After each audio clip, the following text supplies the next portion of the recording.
Salut les amis, j'espère que vous allez bien, j'espère que vous vous portez bien. Alors, on va se prêter à un exercice tout à l'heure là, c'est-à-dire là, je suis en compagnie de Gloire. Gloire qui est un international étudiant international ici aux États-Unis. Il va un peu nous partager son expérience parce que la réalité c'est que c'est quelqu'un qui est là quand même il y a longtemps maintenant. Et il va un peu nous partager son expérience. Alors Gloire, est-ce que tu peux te présenter pour les gens qui ne te connaissent pas? Ouais, moi c'est Gloire Mbo, je viens du Congo. Je suis là déjà, ça fait déjà une année et quelques mois. Donc je suis venu ici en 2021 dans le mois d'août je pense. Et j'ai commencé avec le programme d'anglais, ce qui m'a pris au moins 5 à 6 mois. Donc je voulais vraiment aller à l'université, j'étais vraiment... j'étais pas dans ma zone de confort, dans ma zone de confort, which is mean passer trop de temps par moi-même. Non, j'étais pas comme ça. Je sortais toujours pour parler avec les gens. Je me rappelle que je me suis rencontré avec toi il y a longtemps vraiment. Donc quand je suis arrivé ici, vraiment, je me rappelle quand je suis arrivé après un mois, je suis parti au Kentucky. Je me suis retrouvé avec des gens qui parlaient tous anglais, moi je parlais français.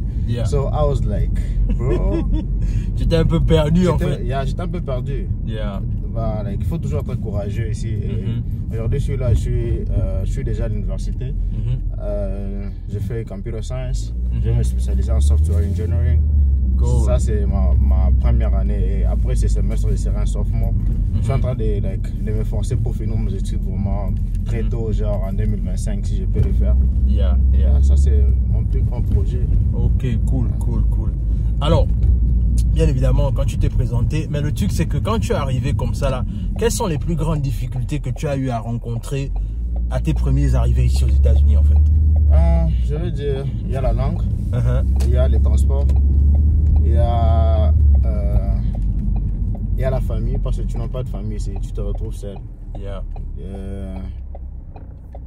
C'est là où tu comprends maintenant que tu es vraiment loin, en fait. C'est ça. C'est ça. Le premier jour que tu arrives aux États-Unis, il faut te dire que tu n'es plus enfant. Tu es déjà une grande personne parce qu'il n'y aura plus de papa, maman pour te dire hey, mon fils, il faut manger, il faut faire ceci. Là, c'est toi-même. Tu dois quitter l'école pour rentrer à la maison préparer. Et si tu as un travail, tu dois manager tout cela. Tu vois, Exact. Mais oui, c'est bien que tu rappelles ça parce que malheureusement, il y a beaucoup de frères ou de sœurs quand ils arrivent.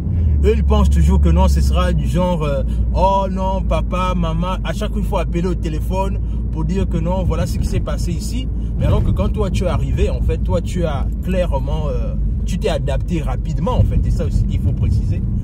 Alors, l'autre chose aussi, c'est que, c'est-à-dire, quand tu as commencé à apprendre l'anglais comme ça, c'est-à-dire, est-ce que le rapport avec les autres, c'était facile? C'est-à-dire la communication, c'est-à-dire quand tu commençais tes premiers mots en anglais, comment tu as commencé à communiquer avec les autres? Ou encore, comment est-ce que tu as commencé à sentir qu'au fur et à mesure, tu tentais d'améliorer ton anglais en fait? Tu sais, c'est pas facile. Et puis, il faut pas avoir la honte de parler. Ma mère me dit toujours, quand tu arrives dans un endroit, les gens marchent avec un seul pied. Essaie de marcher comme eux. Les Américains ne sont pas comme nous, les francophones. Nous, les francophones, quand tu parles français et tu commets une faute d'orthographe, les gens sont, ils vont se moquer de toi facilement. Ce qui est différent avec les Américains. Quand tu commets des fautes d'orthographe, ils vont t'encourager, tu vas parler. Quand je suis arrivé la première fois aux États-Unis, personne n'était venu me chercher à l'aéroport, tu t'imagines? Je ne savais pas comment parler anglais. J'utilisais un iPhone 7 Plus. Et mon téléphone s'est aussi éteint. Et puis j'étais à l'aéroport, la personne était là pour me chercher. Comme on m'avait dit, il y aura des gens qui vont venir te chercher là. J'étais vraiment triste et puis j'avais envie de pleurer. J'ai quitté l'aéroport et puis j'étais à l'extérieur, là j'ai vu des taxis. Je me suis débrouillé. J'ai demandé au monsieur s'il pouvait m'emmener. Ce que je connaissais, c'était seulement University of Nebraska. Je te jure. My God. Donc, à la base, il n'y avait pas quelqu'un qui devait venir t'occuper à l'aéroport. Personne n'était là. Oh, ça, c'est pas bon. Ils n'avaient pas signalé l'université pour venir me chercher. Wow. Et puis, j'arrive à l'université. J'arrive là, je trouve une dame. Et puis, elle me dit non, tu n'es pas enregistré ici. Oh! Man! Ce jour-là. J'étais vraiment triste et puis je me suis même assis par terre là. J'étais en train de la regarder. Le monsieur là c'était un noir. Le monsieur là m'avait trop aidé. Je sais pas si un jour je vais les revoir. Il m'avait trop aidé et puis il a essayé de parler pour moi là. Et après quand on est rentré dans sa voiture, je l'ai entendu parler Swahili. Moi je parlais Swahili. Il me dit so you can speak Swahili. Il a dit, ouais, je parle Swahili, je viens de la Tanzanie. J'ai dit, vraiment, c'est une bonne chose. Et puis, je lui ai juste demandé s'il pouvait me donner le téléphone, comme ça, je vais appeler mes parents pour leur dire que je suis déjà aux États-Unis. Mais je ne les avais même pas dit que personne n'était venu me chercher. Donc, moi, à ce moment-là, j'avais déjà compris que ça sera toujours comme ça. Ça sera pas difficile, ça sera pas facile. Ça dépend de où toi tu veux te tenir. Exact. Il y a des gens qui arrivent ici, ils trouvent ça vraiment très difficile et puis they give up. No, don't give up. Just keep going. English, c'est pour un temps. Donc, tu te focalises vraiment sur ça, l'anglais. Il faut parler avec les gens. Très bien, très bien. Tu sais, l'histoire que tu racontes là où tu dis qu'un gars t'avait aidé, moi aussi j'ai eu le même cas. Et c'est bizarre, tu sais, il y a des gens parfois qui t'aident c'est-à-dire, ça me rappelle une histoire que j'avais vécue quand j'étais arrivé à Chicago. Quand j'arrive à Chicago, il y a un monsieur là, parce que je devais faire l'intervalle, c'est-à-dire je vais faire l'intervalle, je me suis d'abord arrêté à Chicago pour prendre un autre vol maintenant pour venir ici. Mais maintenant le truc c'est que le monsieur, mon frère, l'affaire là, c'est-à-dire le monsieur qui m'a aidé, c'est-à-dire je ne parlais pas bien l'anglais, mon anglais c'était n'importe quoi. Mais le monsieur a pris son téléphone, il a commencé à m'orienter, me dire que non, voilà où tu vas aller prendre le prochain vol. Il a appelé celui qui devait venir m'accueillir à l'aéroport. Mais le truc c'est que comme tu dis là, c'est-à-dire parfois, ce sont des anges, man. Ils sont des anges parce que il y a des gens qui vont tout te dire à un moment où tu vas t'attendre le moins et après tu vas te dire que mais je cherche à le revoir. Mais tu ne vas plus le revoir en fait. Tu ne vas plus le revoir. Même le monsieur que tu dis là, regarde, tu l'as dans Omar, mais depuis que tu l'as, je suis sûr que tu l'as plus jamais revu en fait.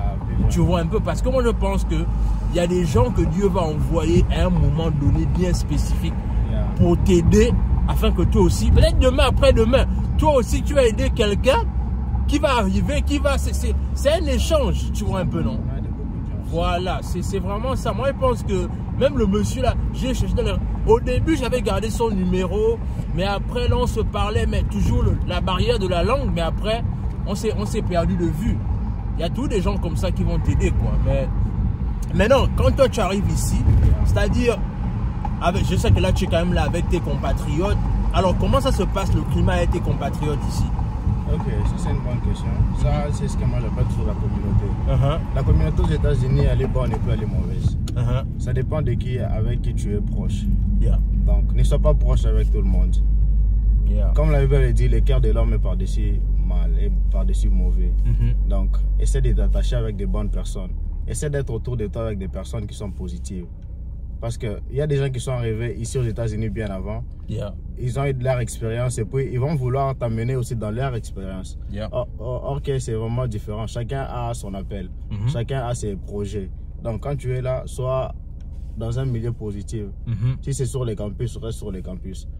Moi j'ai des amis ici que j'appelle toujours ma famille parce qu'ils sont toujours là à chaque fois que j'ai besoin. Ils sont toujours là pour moi. Ouais, c'est ça. Les amis, vraiment, c'est vraiment important ici. Parce que les parents, ils ne sont pas là. Imagine, là, il est quelle heure? Il est 12 h. Chez moi, par exemple, ici, c'est 20 h, je pense. So, imagine, j'ai besoin de $100 maintenant, là. Comment je vais appeler mon père pour lui demander, papa, j'ai besoin de $100 là. Même si là, c'est $100 là à 20 h chez nous, il ne va pas m'envoyer ça. C'est impossible, il doit se réveiller le matin. Ok, moi, j'ai besoin de ces $100 là maintenant. Ok, je vais pas appeler Gustave, je vais pas appeler Gaston ou Samuel. Oh, mon frère, j'ai besoin de $100, je peux te remettre demain matin. Il va t'envoyer.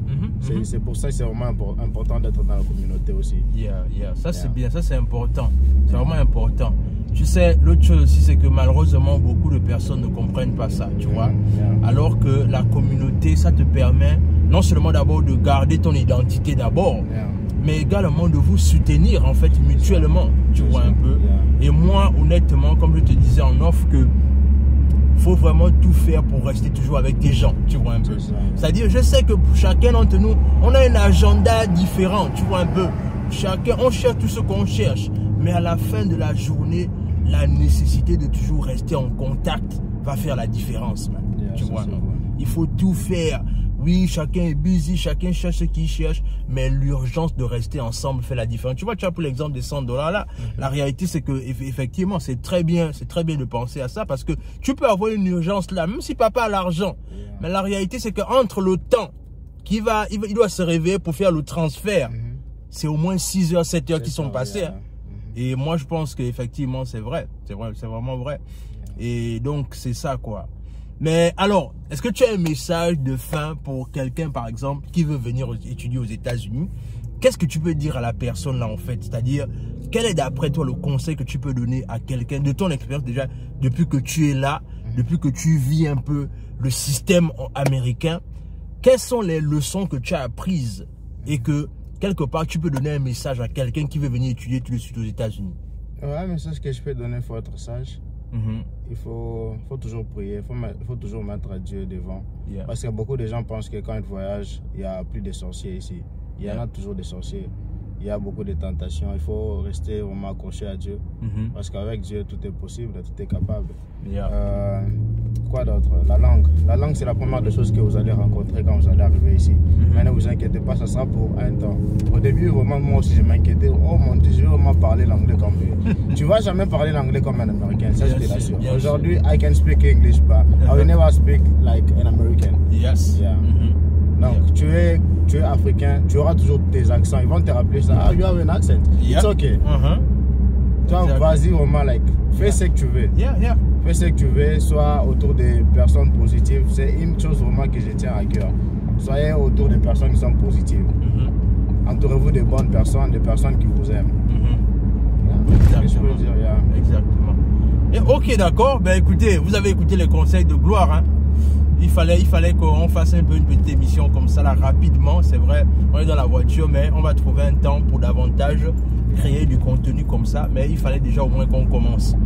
Alors, c'était Gloire qui vous a partagé son expérience en qualité d'international student. Donc, dites ce que vous en pensez en commentaire. Abonnez-vous à la chaîne. Partagez la vidéo autour de vous. Laissez un like, laissez un commentaire. Et sur ce, on se dit à la prochaine.